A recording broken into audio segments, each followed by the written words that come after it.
da, da, da, da. My phone ran out of battery. It just doesn't seem the same without the Batman music in the background. So, next video, statistics, hypothesis testing. What is hypothesis testing? Well, we're going to show you through example. So, I'm psychic. I'm pretty certain, well, sorry, I know exactly what I am because I'm psychic. I know that I am psychic, and I'm going to prove it to you. I've got 4 numbers here between 1 and 4. 1, 2, 3, 4. In Excel, I'm going to produce a random number generator between 1 and 4, and I'm going to produce 10 of these. But I'm going to predict what's going to happen first because I'm psychic. So I reckon the first number that will randomly come out will be 4. And then I've got a tingly feeling that 1 will come out, but 4 always comes back, doesn't it? 4 always comes back to haunt you, so I'll go 4 again. And then I reckon a 3 is going to come, and a cheeky 2. But then 4 always comes back, doesn't it? And then 1 again, and then I reckon 1. So 1, 2, 3, 4, 5, 6, 7, 8. How many have I got? 1, 2, 3, 4, 5, 6, 7, 8, 9. And let's try again. 3 always gets in at the end, doesn't it? So I'm going to label these things my guesses. Sorry, not guesses. I'm psychic, so truths, obviously. And then we're going to build our random number generator. So this is going to be the reality, but obviously the reality is what I want it to be. So it should just be a visualization. Yeah, visualization of my truths. Well, of the truth even. Not even my truth, because it is categorically true. So rand between, but we'll leave it there. We don't want to be, pedantic. So random number between 1 and 4. First number generated 3, but you think I might not have got it. But what happens when I drag this down? It's all going to change. Ah, all right. Okay, let's compare. Let's compare. So the first one I reckon was 4. Actually, it was 1, so I got that wrong. Got that one wrong. Got that one wrong. Ah, I've got that one right. Sweet. I got that one wrong. 2 was right though. You can always rely on 2. And then there's 4. Sweet, that was right. And 4, 4. Ah, no. Okay, only 3 were correct. That's awkward, isn't it? Please pay me though, because I'm psychic. So, am I psychic? And what will give you the right to say, no, you're not psychic? At what time can you say, no, you're not psychic? Is it when I get 10 out of 10? Then is that when I'm conclusively psychic? 9 out of 10? That's pretty good, isn't it? 8 out of 10? That's quite good too. 7 out of 10?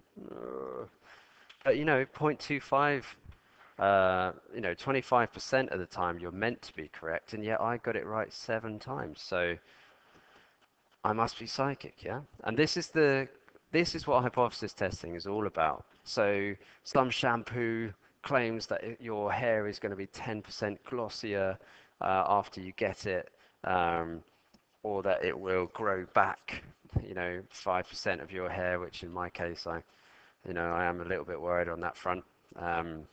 So maybe maybe I should buy that shampoo that will grow back my hair slightly. Or some new drug. It said that it comes out, it costs a lot of money, they're going to make a huge profit off it, and they say that it's going to treat all these people, it's better than the old treatments, and then it turns out, well, actually, it's not really.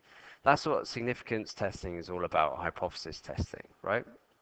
So between 0, 1, 2, 3, 4, 5, 6, 7, 8, 9, 10 options, because remember I had 10 trials. At what point do we say, what level of significance do we say, yeah, you're right, you must be psychic actually?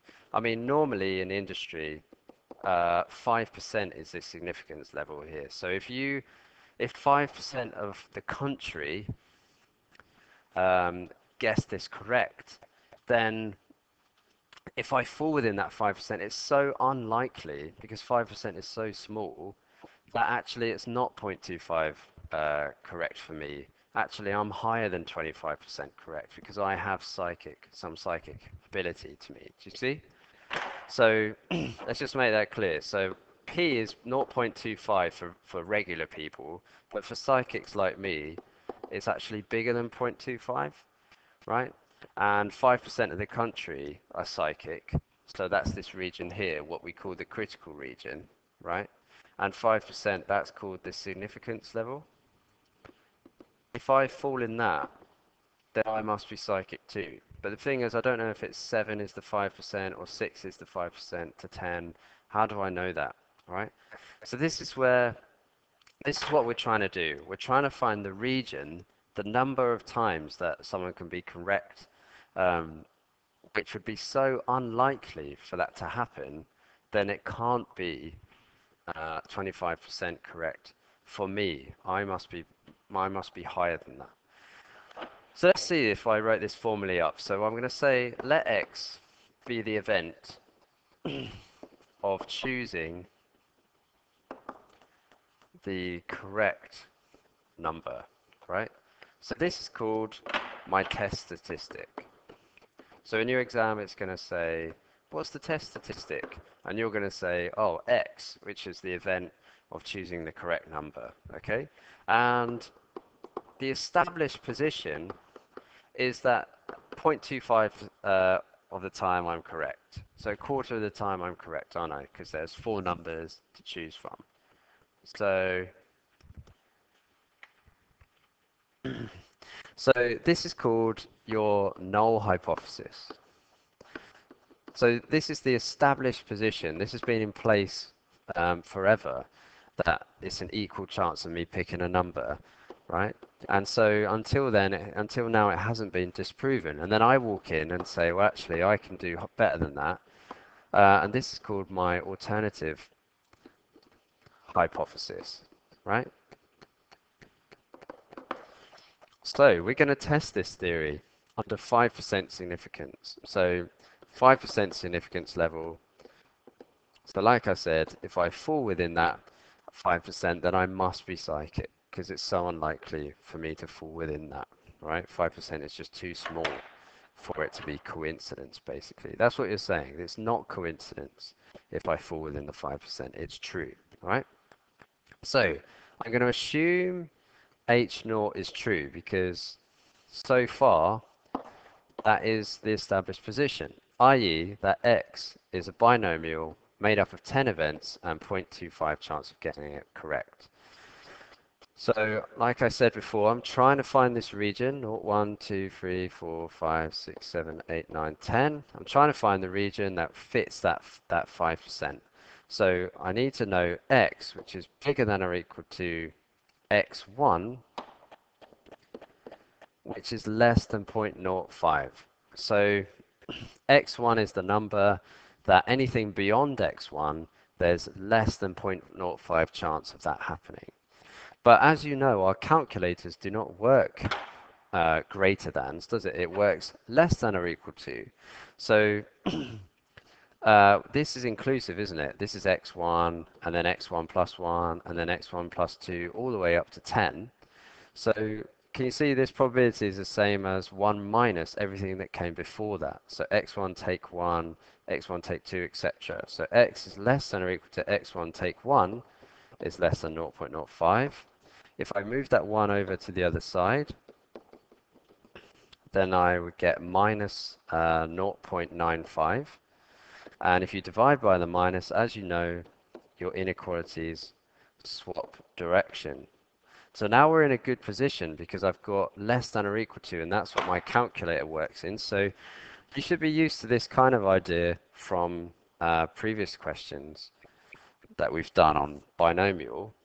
So I go to my list, and I'm going to type in from 0 to 10. So 1, 2, 3, 4, 5, 6, 7, 8, 9, 10.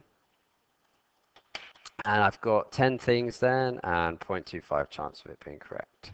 So press equals, and where's the first number which is above 0.95? Well, it looks to me that it's 5 here.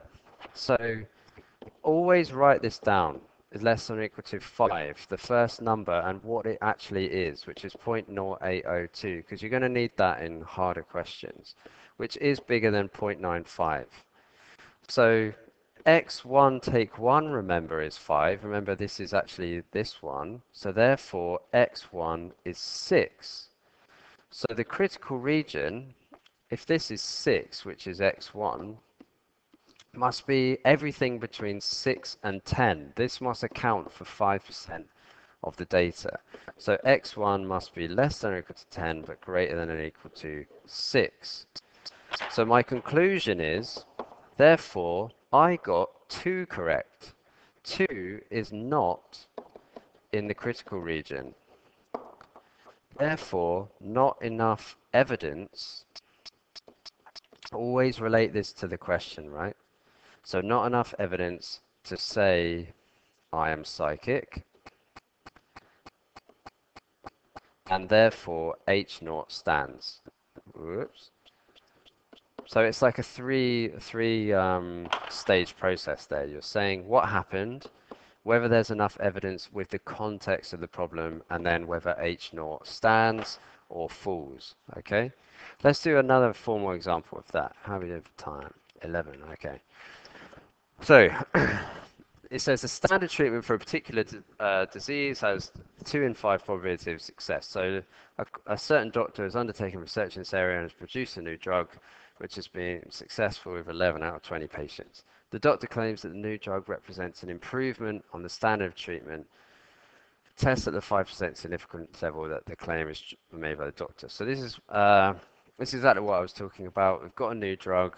We want to bust it out wholesale. There's going to be a lot of money involved, a lot of time, and research should be put towards all that instead of researching other drugs.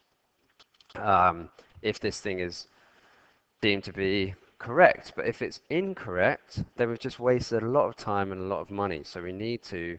That's why we take a sample instead of rolling it out to everyone, and we test it in this way through hypothesis testing. So just like before, we're going to let X be the event, and remember this is our test statistic. We're going to let X be the event that a patient is successful under the new drug. Right? So this is your test statistic, remember? So you've got your null hypothesis. 2 out of 5 is 0.4. So that's the established position that the current treatment is 0.4 times successful. But then I roll in and say I'm the new doctor and I've got a drug which is better than that. It will cure more than 0.4 people. It will cure, say, 50% of the population who has this disease. So just like before, we're going to assume the established position is correct. So assume H naught is true, i.e. we build up a binomial because it fulfills all those criterion. And this time there were 20 patients. It was 0.4 chance of being correct. So just like before, we've got naught all the way up to 20, and we're trying to find this x1 number which will fulfill 5%. Remember that says 5% significance there. So we'll do that again. So probability of x less than or equal to, sorry, not less than or equal to, more than or equal to. This arrow dictates whether it's going to be more than or less than. Okay, so I'm looking towards the right. So I need to do the same thing here. If it was probability of less than 0.4, I would be doing less than or equal to, but that's not what we have. So x1 is less than 0.05, but again, our calculators work left to right, not right to left. So we need to switch this inequality round. So this is 1 minus probability of x less than or equal to x1, take 1, less than 0.05. Move the 1 over, divide by the minus, and you get more than 0.95. So we go to our calculators, we go to that list mode, just like we were before. So I was up to 10, so I'll keep going, 11, 12, 13, 14, 15, 16, 17, I might as well finish it, 18, 19, and 20. Maybe you don't always have to go to the end because the probability you're looking for will be in there. 20, and 0.4, that's 2 out of 5. So I'm going down, going down, going down, and I'm looking for 0.95, so 12, right? So again, write the number down. Probability of x less than or equal to 12 is 0.9789, which is bigger than 0.95. So therefore, x1 take 1 must be 12, so x1 must be 13. Therefore, the critical region must be between 13 and 20 patients. So 20, 13. So what's my conclusion? So therefore, 11 patients were successful. That's not enough. 11 patients not in critical region. So therefore, we're saying insufficient evidence to say new drug is better, and therefore H0 stands. Okay, one more example, one final example. I know you probably we're getting towards that point, aren't we? So take a rest if you need to, but let's do this. This is a two-tailed test this time. Okay, so two-tailed test. This suggests if the question is asking about change or difference, you know, it's not giving you it's not saying whether it's asking if it's increasing or decreasing. It's just saying change. Is the current hypothesis wrong? Is it inaccurate? But you're not leaning towards either side, which means you share your significance level in two tails. So if it says that it was increased, your 5% was over here. If it says ask is it a decrease, your 5% is here. But if it's just saying so decrease, increase, if it's saying change, then you need to split the two up, 2.5% here and 2.5% here, okay? So change, two-tailed test, you split your significance level in half either side because you're testing whether it's different, not whether it's leaning left or right. Okay, so over a long period of time, it's been found that in Enrico's restaurant, the ratio of non-vegetarian to vegetarian meals ordered is 2 to 1. Recently, in a random sample of 10 people ordering meals, only one vegetarian meal was ordered. Using a 5% significance test, whether the number of vegetarian meals being ordered is changing in number. Okay, so let x be the number of vegetarian meals ordered, because that's the thing, that's our test statistic, right? So we've got our H0, haven't we? So at the moment, the probability is 2 meat to 1 vegetarian. So that means 1 in 3 are vegetarian, yeah? So be careful with that. Now, the key thing for change means not equal to. Is it different? Is the probability not equal to a third? That's the key thing to recognize. Is it a two-tailed test? Is it a one-tailed test? If it says change or difference, then it's not equal to. Very important you get that. And we do the same thing. So, but slightly more work here. So assume H0 is true, i.e. the old value, the old guess holds, right? So x is a binomial. It's got how many people? 10 in it, and it's a third chance of it being correct.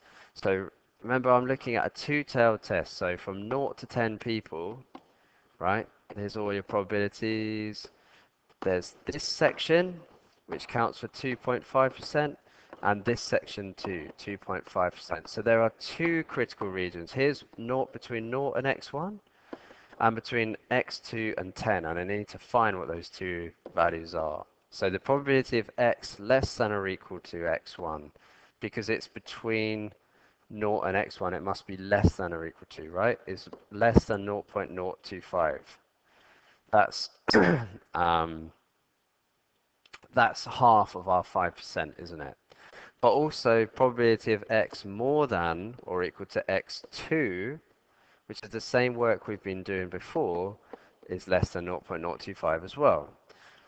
So first I'll deal with this one on the right, on the left, and I'll do exactly what I did before. I go to my calculator and I actually find what number comes up. So I have actually written 0 to 20 earlier. So if I go 10, numbers 10 and a third probability chance, I just go to the top of my table and there it is. So where's the first number less than 0.025? Well, it's 0, isn't it? I can see x is less than or equal to 0 equals, remember, state what it is, 73, which is less than 0.025. Okay, I'm going to put that down here to save space. So less than 0.025. So therefore, x1 must be 0 at the moment. There's our first bit, but we need to do our second bit now. So I'm going to put this over here. And now we're looking at, just like we did before, we need our inequality to switch. So that's the same as 1 minus the probability of x less than or equal to x2 take 1. It's less than 0.025. Move the 1 over, divide by the minus. So probability of x less than or equal to x2 take 1 is more than 0.0975. So therefore x2, whoops. So again, I need to say what it is. Probability of x less than or equal to. Where's the first value of greater than 0.0975? Well, it looks to me like 6. So probability of x less than or equal to 6 is 0.9803, which is bigger than 0.975. Okay, so therefore x2 take 1, remember, must be 6. So x2 must be 7. So you can see here, between 7 and 10 is 2.5%, and between, well, just 0, it's 2.5%. So if it falls within that region, then there must be a difference. The old hypothesis can't stand. There must be a change, right? So the critical region, remember to finish with that, is x1 is 0, but also x2 is less than or equal to 10 and greater than or equal to 7. So there we go. And like always, we need our conclusion. So we're going to say, well, what did we get? We got 1 mil. So 1 mil is not in critical region again. Sorry about all the examples not being in it. Sometimes there are. 1 mil is not in critical region. Therefore, not enough evidence to suggest change in number of veggie meals, and therefore H0 stands. If it didn't stand, it would fall in the critical region, and therefore H0 would fail. And that's it.